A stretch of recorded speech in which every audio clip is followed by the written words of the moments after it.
Que a graça do nosso Deus nos alcance, que possamos continuar fiéis e firmes no estudo da palavra de Deus. Nesse instante, eu gostaria de convidar a pessoa que está responsável para nos apresentar diante de Deus em oração e, em seguida, retomarmos o texto do Evangelho de Mateus, capítulo 6, especificamente agora, com o versículo 24. Oremos então.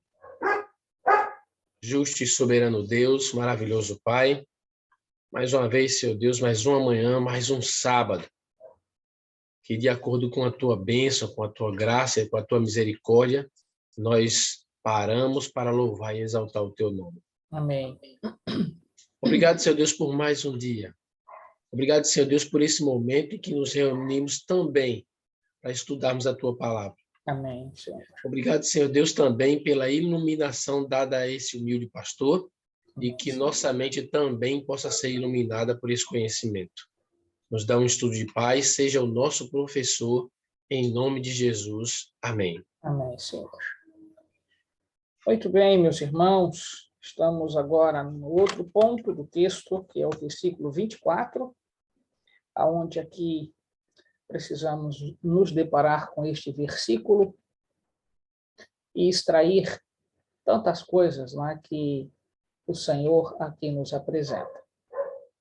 E certamente, assim como tem feito em cada sessão de textos, este é apenas um verso, mas um verso que tem também, poderíamos dizer, o seu sentido básico, uma expressão que pudesse exatamente aí ser utilizada, ou que pode ser utilizada para resumir toda a expressão que está, melhor, todo o conteúdo que está expresso neste verso, seria a palavra hipocrisia.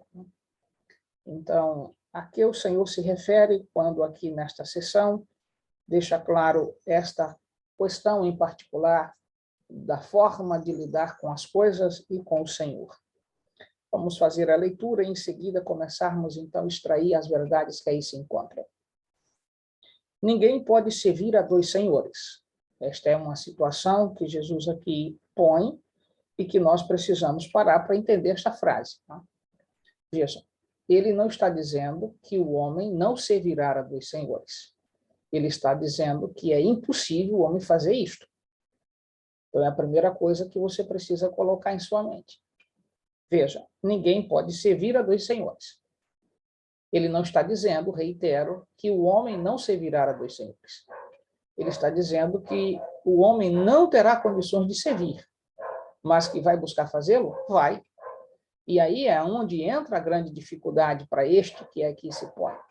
É que nesta situação em particular, ao tentar, então, fazer isto, agradar um e ao outro, esta tentativa é que ele não vai conseguir. Dá para entender?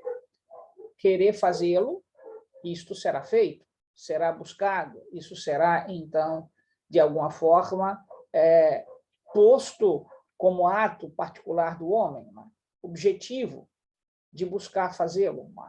Mas o detalhe é que Jesus aí, assim, neste ponto, fica evidente que, então, não pode fazer. O homem vai buscar fazer, mas não vai poder alcançar o que se busca, servir a dois senhores.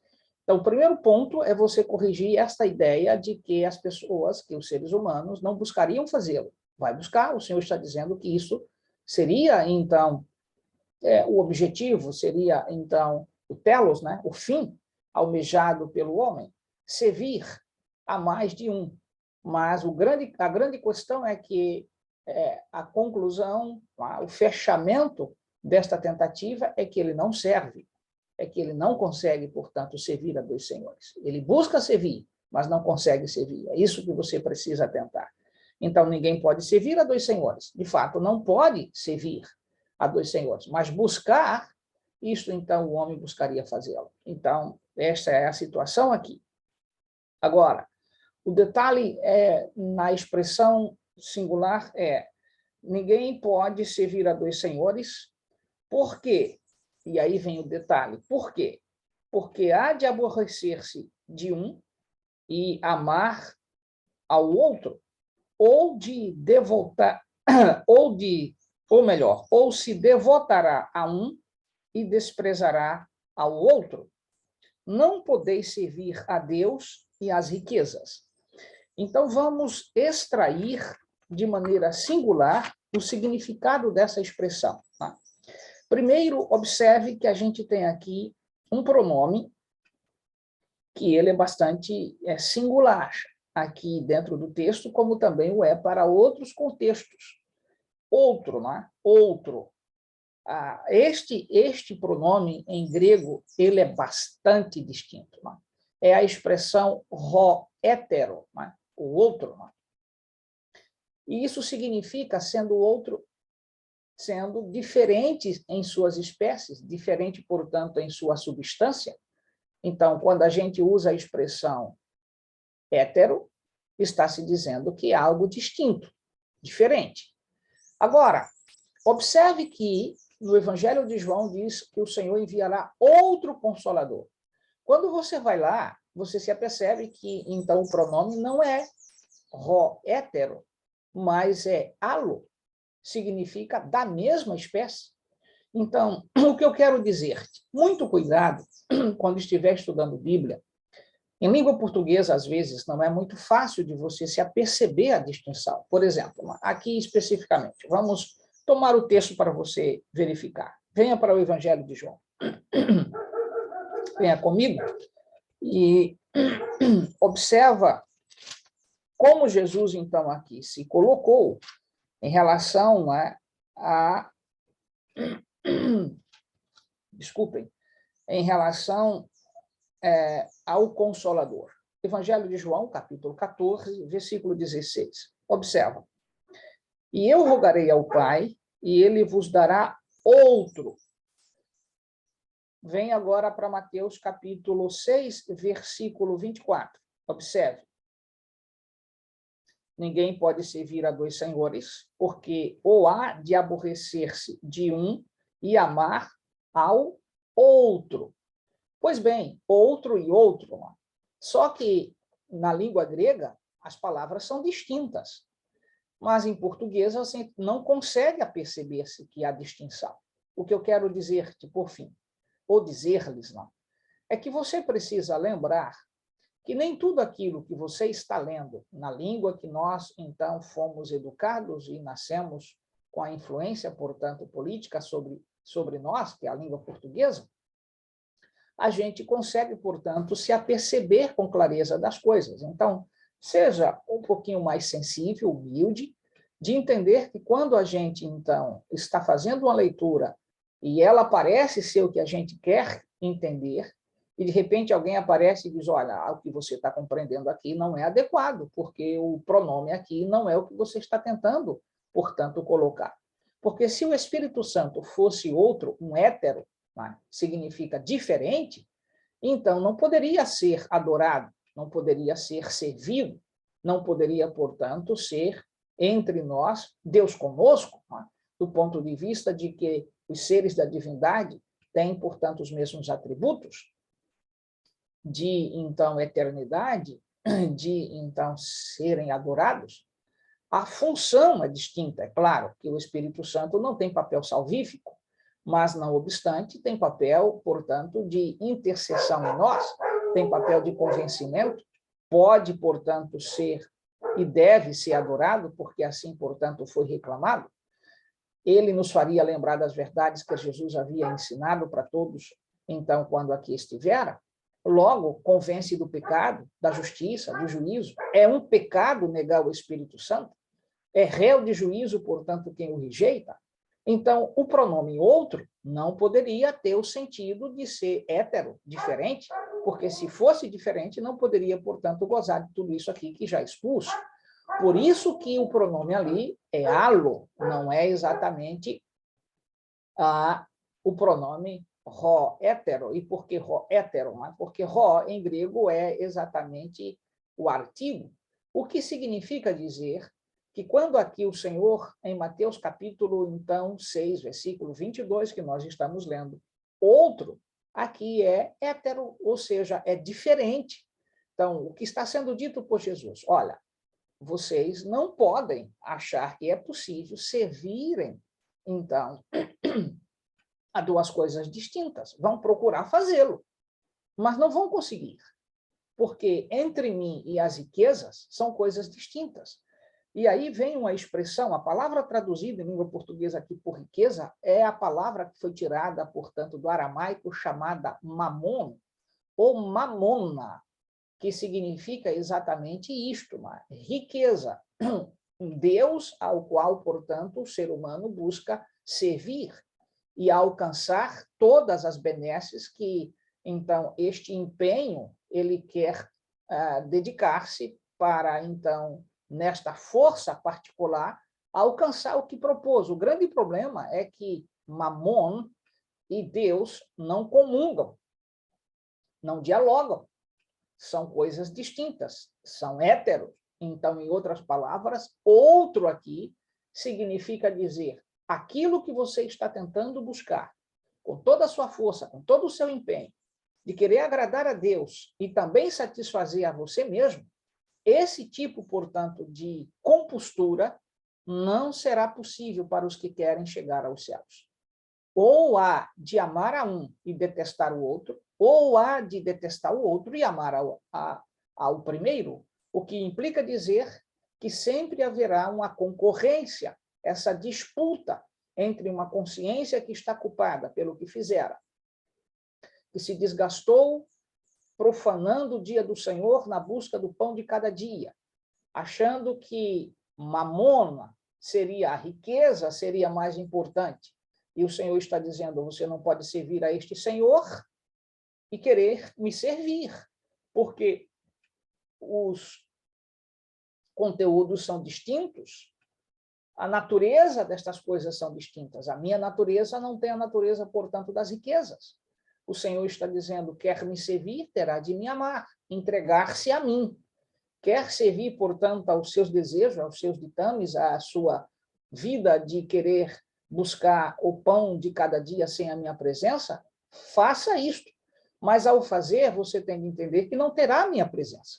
E aí vem o detalhe, esta é a razão porque é um conflito interno. Né? O que a gente chama, portanto, de que são objetos distintos, são opostos entre si, são coisas opostas entre si. Viver uma vida da qual a satisfação pelo prazer, pela moda, pelo o bem-estar, daquilo que é fútil, e querer, portanto, agora satisfazer o Senhor, não há como fazê-lo. E por que não? Porque os objetos, as substâncias das coisas são distintas. Por isso que, então, outro aqui não é alô, mas hétero. E isso você precisa atentar. Isso é uma coisa bem séria, mas também muito profunda dentro do contexto do Evangelho. Por isso, a gente precisa aqui se lembrar que servir é dedicar-se, né? É doar-se, é empenhar-se. Vem a pergunta bastante singular. Quanto tempo você usa para dedicar-se ao Senhor? Quanto tempo você usa para dedicar-se aos seus interesses? Às vezes as pessoas têm uma compostura assim, para levantar 2, 3 horas da manhã, se for para ganhar dinheiro, ela tem condições de fazê-lo. Mas se for para fazer uma oração, não, eu estou muito cansado, vamos deixar isso para amanhã. Percebe o que é servir, amar a um e, então, esquecer-se do outro? Essa é a questão. Se põe, portanto, aquilo aonde o coração realmente dedica-se em primeiro plano. E aí, como podemos ter a Deus em primeiro lugar? Como podemos estar cumprindo com o mandamento se nós fizemos escolhas, então, colocando a Ele só quando um problema aparece, que a gente se lembra? Então, isto não pode ser amar. O amor não pode ser algo que a gente, então, exteriorize apenas em interesses. Imagina o sentimento de você como esposo, como pai, onde a esposa só te procura, o filho só te procura quando, de alguma forma, enfrenta um problema, mas depois que o problema é solucionado, você, portanto, não é sequer lembrado. Você entende o que está sendo dito aqui? É necessário que, então, despertemos para isso. Ora, dedicar-se exige-se tempo, né? Exige-se o que a gente chama de qualidade de tempo. Dedicação é algo que a gente, de alguma forma, se esmera para fazê-lo. quando um alimento é, então, ali produzido, bem preparado, a dedicação de tempo para isso, cuidado, o tempero, a atenção, é claro que o alimento sairá em condições agradáveis para o paladar. E, então, tudo isso envolve investimento de tempo. Ninguém, por exemplo, vai fazer uma comida na rapidez que se faz, portanto, de frigir os ovos. Não é assim que funciona. Você tem de entender que coisas mais complexas, o tempo terá, então, de ser o elemento depositado aí. Esta é a razão porque, em 1 João, venha comigo, por favor, ele, então, expõe algo bastante solene sobre esta questão que envolve amar a Deus e amar as coisas do mundo. 1 João, capítulo 2, venha comigo, versículo 15 em diante. Observa o que é dito aqui. Não ameis o mundo, nem as coisas que há no mundo. Se alguém amar o mundo, o amor do Pai não está nele. Percebe? É amar. Porque o amor envolve dedicação, entrega, tempo. Então, quando nós temos o mundo como sendo, portanto, algo mais importante do que Deus, é claro que, então, isso vai consumir o nosso tempo. Quantas pessoas estão totalmente envoltas em suas atividades laborativas, que elas não têm tempo, não sobra tempo para pensar no próprio Deus. Elas só se lembram do Senhor quando o negócio não deu certo. E olhe lá, porque alguns não vão buscar o Senhor, vão para cartomante, vão para, então, o Pai de Santo, para que ele possa fazer, abrir os caminhos que estão fechados. Você precisa atentar que estas coisas estão em conflito direto, estão em conflito direto contra Deus. Não podemos nos permitir que o mundo nos, eu diria, oblitere de tamanha forma o nosso olhar que só vamos nos lembrar do Senhor quando o problema aparece. Então, como podemos amar a Deus e ao mundo? Percebe que o texto está na mesma cadência de Mateus capítulo 6, verso 22. Tá? Não podemos servir a um Senhor e a outro Senhor. Ou servimos a Deus, ou servimos a mamona, a riqueza. Ainda mais, tá? Aqui em 1 João, capítulo 2, verso 15, diz que se alguém amar o mundo, o amor do Pai não está nele. Então, o que é amar o mundo? Né? É permitir-se que as coisas e as regras que o mundo oferece estejam tão próximas do viver de uma pessoa que ela não mais se permite a caminhar ao lado do Senhor Jesus. Então, por favor, atente para esta particularidade, para esta singularidade. O versículo 16 diz: porque tudo que há no mundo, a concupiscência da carne, a concupiscência dos olhos e a soberba da vida, não procede do Pai, mas procede do mundo. Então, observe as coisas aqui. Concupiscência, soberba.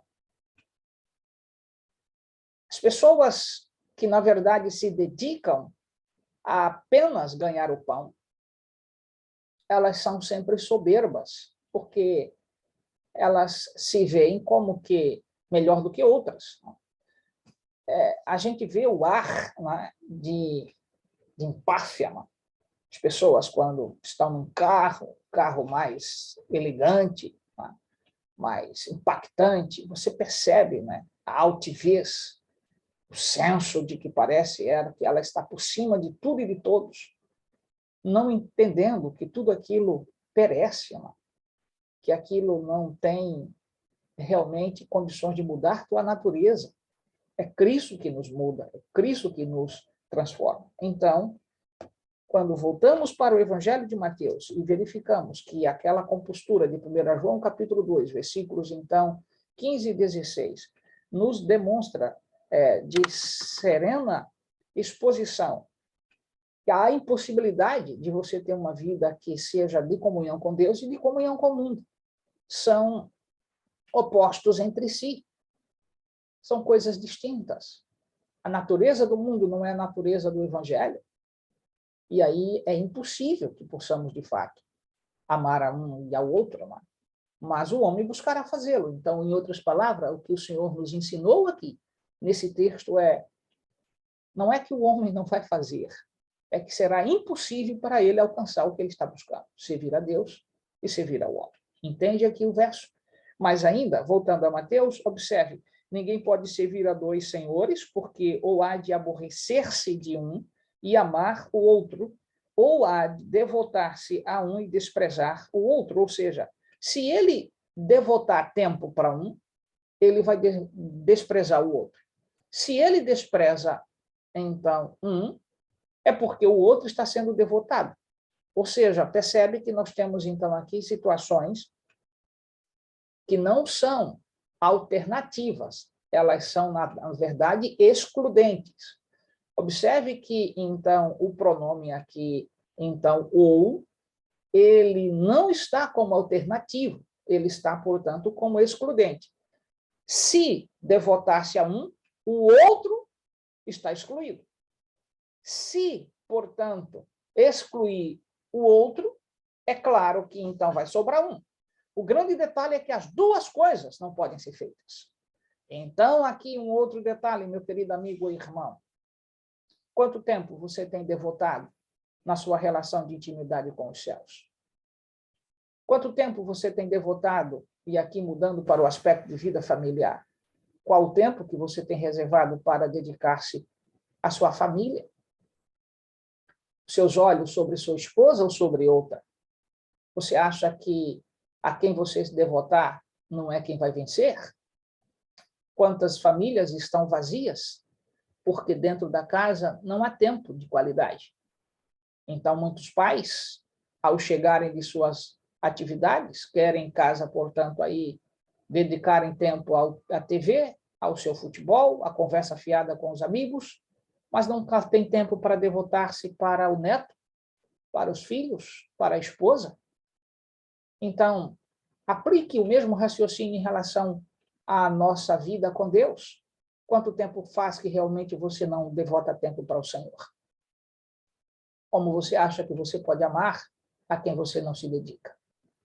A quem você não se entrega? Então, essa ideia de cristianismo baseada em teoria, baseado, não, eu sei o texto. Bem, você pode saber o texto. Eu só não sei se você aplica o texto à sua própria vida. E isso é o que, como pastor, tenho tentado fazê-lo ao longo de meu ministério, por onde tenho passado. Levar as pessoas a terem vida de qualidade com o Senhor. E não há como ter vida de qualidade sem investimento de tempo. Reclamo a você nesta manhã pelo amor do meu amigo Espírito Santo. Quanto tempo faz que você não dedica tempo especial com o Senhor? Lembra-se do Senhor apenas quando a dificuldade aparece? Isso não é qualidade de tempo. Imagina lembrar da esposa somente quando precisa da roupa passada? Ou da comida? Ou da vida sexual? É isto que você acha que é vida, que é casamento, que é família? Lembrar-se do filho apenas quando ele tem de cumprir com o recado que você quer que ele, então, vá levar? É isto que você acha que é ser pai? Então, como você acha que é possível amar e não ser amado? É claro que, então, recebemos a lei, eu diria, da resposta. E a lei da resposta é esta: amamos a Deus, porque Ele nos amou primeiro. Então, é claro que haverá dedicação, entrega, companheirismo, satisfação. Aquilo que o Senhor dissera de Noé, que Noé andava com Deus. Nós, muitas vezes, estamos feitos exatamente ímpios lá. E no momento da grande crise é que a gente, então, agora menciona o nome de Deus. Vala-me, meu Deus! Como se isso fosse comunhão com o Senhor. Amigos, irmãos, não podemos ter uma vida que seja exatamente hipócrita nesse sentido, como os ímpios possuem. Não? E é interessante que alguns ímpios são mais, eu diria, dedicados do que os próprios cristãos. Não? Eles decidiram tomar uma posição e se dedicam 100% àquilo que eles tomaram de posição. Os cristãos, muitas vezes, agem como hipócritas. Por isso que eu ponho essa expressão como sendo o resumo, né, do versículo 22. Hipocrisia. Não há como você dizer que ama a Deus e não tem uma vida exatamente de comunhão com Ele. Isso é hipocrisia. E você acha que, portanto, sua vida, desta forma, vai enganar a quem? Aí é onde Jesus diz, você não vai poder alcançar o que você está buscando. Meu irmão, minha irmã, que a graça do amigo Espírito Santo convença você e a mim de que para termos, de fato, intimidade com os céus, precisamos dedicar tempo. Examine a si mesmo. Verifique quanto de tempo você tem reservado para a comunhão, para a leitura da palavra de Deus, para ter a sua intimidade com os céus. É o mesmo tempo que você gasta em relação aos times de futebol que você, então, promove, segue, até alguns que investem? Você acha que isso é servir a Deus? Então, por isso que Apocalipse, capítulo 14, quando registra a característica dos 144 mil, uma das frases que mais me impacta ali no versículo 5 é: eles, portanto, seguiam o Cordeiro onde quer que ele fosse. Nós não mudamos de relacionamento com o Senhor porque choveu muito, ou porque está muito quente, ou porque o dinheiro sumiu, ou porque temos muito dinheiro, agora vamos louvá-lo. Nós seguimos ao Senhor, no pouco ou no muito, tendo, portanto, calor ou frio, em tempestade ou em tempo de bonança. Deus requer que você e eu tenhamos, de fato, qualidade de vida com Ele. Que Deus te abençoe, te dê a graça de permanecer fiel e entenda, não há como servir a dois senhores. Embora o Senhor não esteja dizendo que os homens não vão buscar fazer. Vão, só que não vão conseguir alcançar o que almejam, servir a dois. Não há como dividir amor. Os céus é exigente os céus são exigentes nessa questão. Portanto, que a graça te alcance e tenha qualidade de vida, de fato, no relacionamento com Deus. Vamos orar. Bom Pai, nossa gratidão pelo privilégio de estudarmos a Tua palavra, de viver de maneira digna e solene, reconhecendo que só Tu és Deus, só Tu podes, de fato, nos fazer enxergar que não podemos colocar outro nesse relacionamento contigo, mas termos exatamente, Senhor, um comportamento de natureza igual. Razão por esta forma de viver que podemos nos tornar coparticipantes de Tua natureza. Senhor, nos ajude a viver vida santa, comunhão, dedicação. Ao fazê-lo, certamente, todos os que estão em nosso redor verão a diferença. O lar será distinto, o relacionamento com os filhos igualmente, porque temos qualidade de vida contigo. Ser com esta Tua igreja e dê-lhe a graça de entender que não pode, de fato, ter coração dividido. Não podemos ser hipócritas. Por isso, Senhor, nos ajude a não sermos fingidos, simulados, nem usar de dissimulação. Sejamos reais, honestos e sinceros contigo. Eu te suplico que esta bênção continue sendo o alvo destes que aqui estão neste culto a cada manhã. Em nome de Jesus. Amém.